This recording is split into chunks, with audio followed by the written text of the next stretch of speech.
Here is a headline from Study Finds, and I think it is going to tie into what we're doing tonight in a bigger way, because when you talk about health and nutrition, you're not just talking about the food that you eat, the drugs that you take, and things like that. It's also about what are you doing with your relationships. How is your social life? That has been the most devastating thing about the early onset of the declared pandemic, is the social isolation. That is the most devastating thing, because that has the lasting impacts. People can get physically sick. They can recover. We can go through those phases. I mean, that's just something you can do, and we're going to continue to do. You get sick, you get well. One day you get sick and you don't get well. That's just the way it always has been. But as far as breaking people socially, psychologically, emotionally, man, oh man. Here's a headline from Study Finds. Having deep conversations with strangers can improve your well-being. Well, I mean,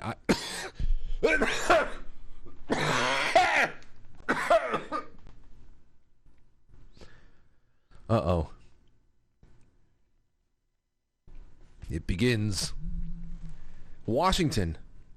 Engaging in deep conversation with strangers instead of sticking to small talk improves our well-being.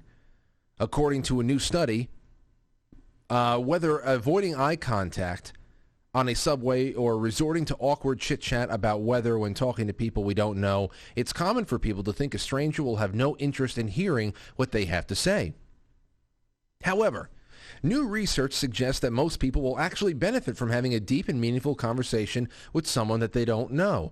I would say that this show and shows like it stand to support this theory.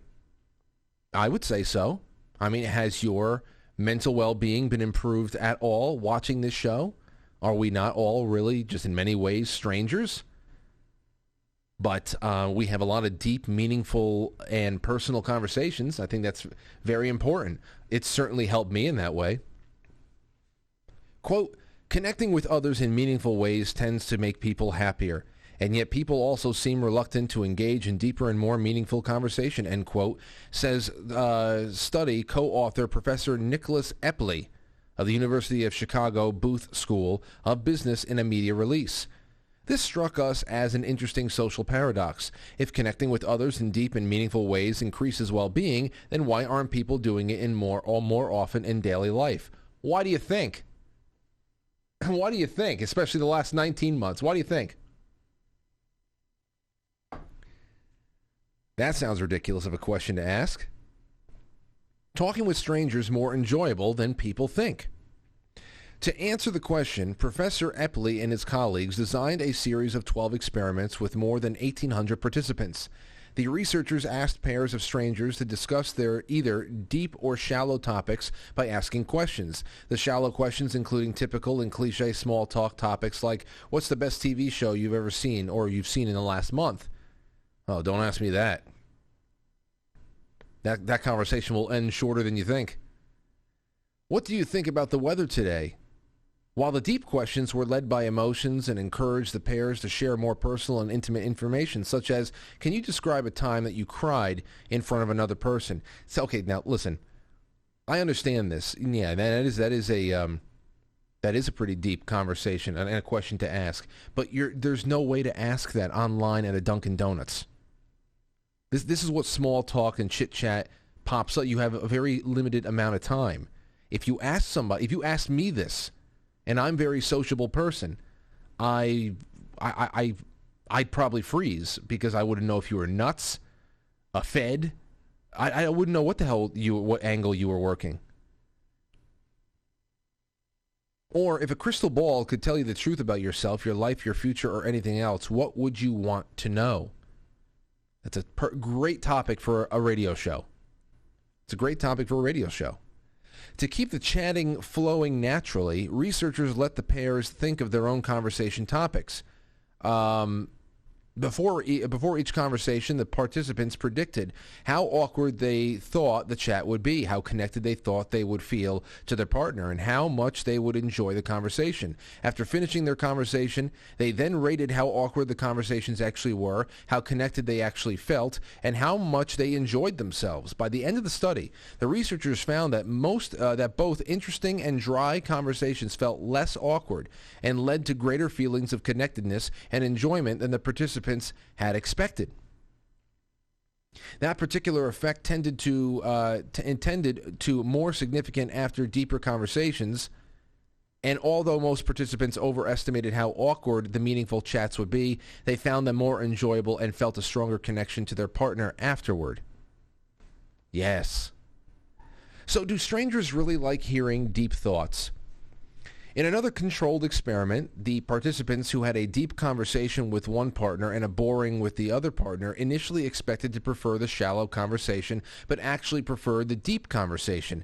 If having a deep conversation is genuinely better for your health, it is a mystery why more people are not having them.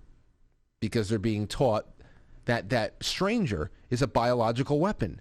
Remember, I am a person who told you all about my experience in a CVS a few months ago holding a box of kitty litter, and my mask, in such a horrible way, such a horrible thing I did, my mask had slipped. My mask was down, and a nostril was exposed. And an old crone, an old hag in front of me, after trying in vain to tattle on me to a couple of employees, turned around on her way out and made her big exit by calling me a stranger, someone she doesn't know from a fucking hole in the wall, and I'm sure she knows a few. A complete hag called me a jackass. That's what I was. You think I'm going to have a meaningful conversation with someone who looked at me, saw my nostril, and thought that I was a biological weapon? I mean, just... It's good to read this stuff because it reminds you of what we're really designed to be, how sociable, how social we really are of a species, how important it is for overall health. But then, of course, there is the contrast to the way that we're living, the artificial way that we're living, the construct around us. Yeah, and it's turned a lot of people crazy. I wish I could tell you what I overheard today, but I just don't want to get into it. All right, let's see here. People seem to imagine that revealing something meaningful.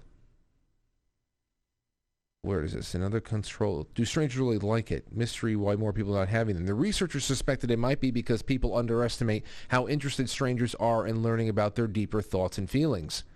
People seem to imagine that revealing something meaningful or important about themselves in conversation would be met with blank stares and silence, only to find this wasn't true in the actual conversation, Professor Epley continues.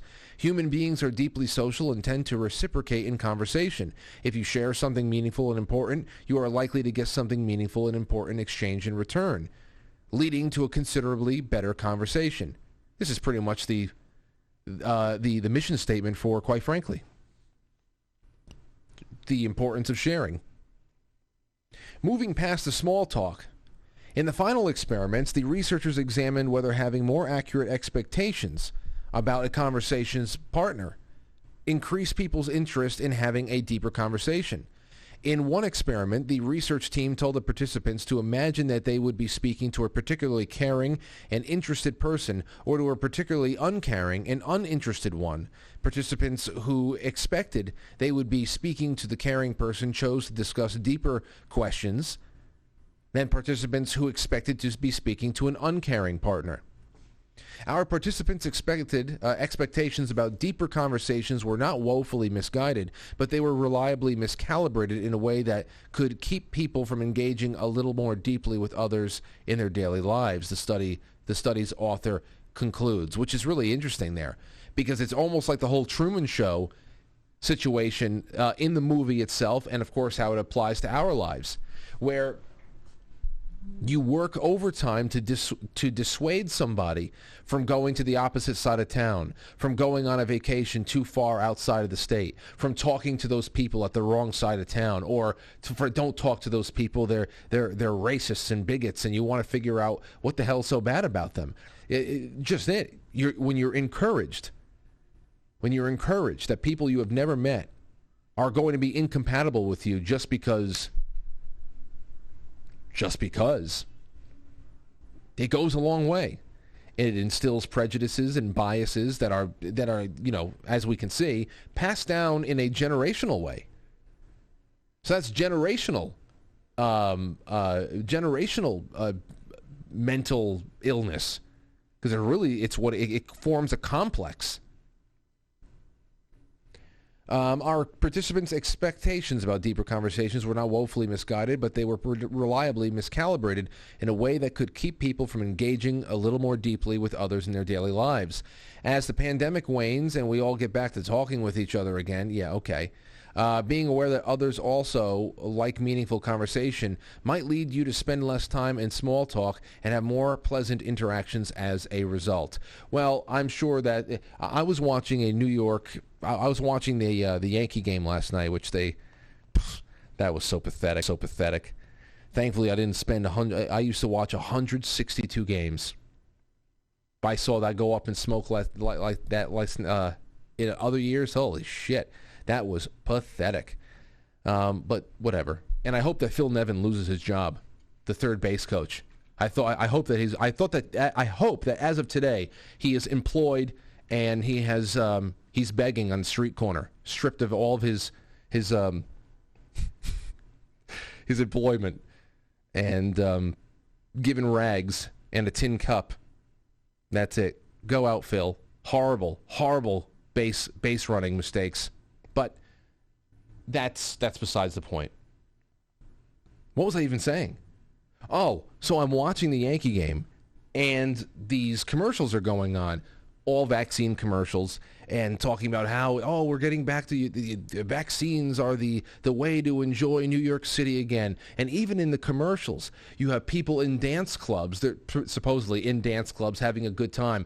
All of the ladies in the dance club with, of course, the girl in the middle of the circle, and everybody's dancing with their hands in the air. They all have masks on still. They all have masks. Overhearing people talk about how their entire office has been vaccinated, but they're still very uncomfortable that people dare come to work without a mask on. Like, they don't do anything. You fucking nincompoops. And then, so that's what's going on. Now, I don't know who the hell is going to go out and have a deep conversation when you have to live shallow. You have to live a very shallow existence to prop up the stuff that's being sold to us. You can't go much farther than the shallow end of the pool. So I guess they just have to talk off topic. Maybe they will talk about what. Do you know what? To many people, maybe the deepest conversation they can handle at this point that is non-political is, what television shows are you watching? What do you think about Miss America? What do you think about the new gay guy on the cover of Playboy? Maybe that's really all people can handle. I don't know. We're all screwed.